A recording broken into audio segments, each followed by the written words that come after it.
Panzerkampfwagen II, Panzer II, was designed as a stopgap while other tanks were developed. It played an important role in the early years of World War II, during the Polish and French campaigns.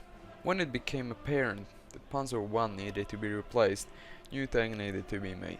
Delays in production of Panzer III and IV led to the need of new design to replace Panzer I. The tank needed to be heavy 10 tons and armed with 20mm autocannon. A marriage of Daimler-Benz hull and main chassis was chosen.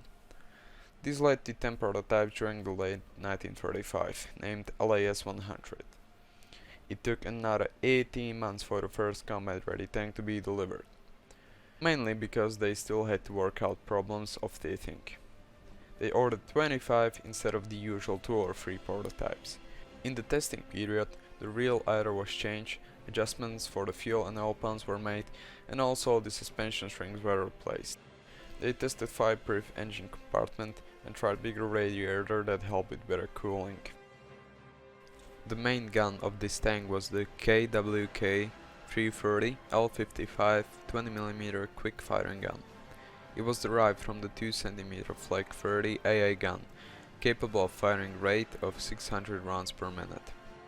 The cannon was aimed through PzKpfw gun sight. It had good armor piercing capabilities due to its high velocity and high rate of fire, and it was quite effective against light and medium tanks of that time.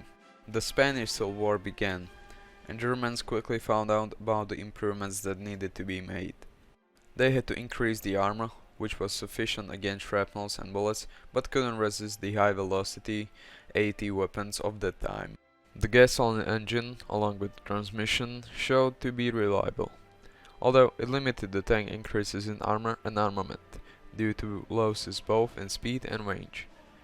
New system of individually sprung, larger wheel was chosen. The crew consisted of 3 men, 1 driver, 1 loader and radio operator, and 1 main gunner that also operated as a commander. As I mentioned before, the tank played a significant role in the early war campaigns. Panzer II prevailed majority of the Panzer division at that time. Panzer IIs ended their service on the front lines in 1942, although they still persisted as recon vehicles. The chassis of Panzer IIs were used for a number of self-propelled guns. For instance, the Wespe and the Marder II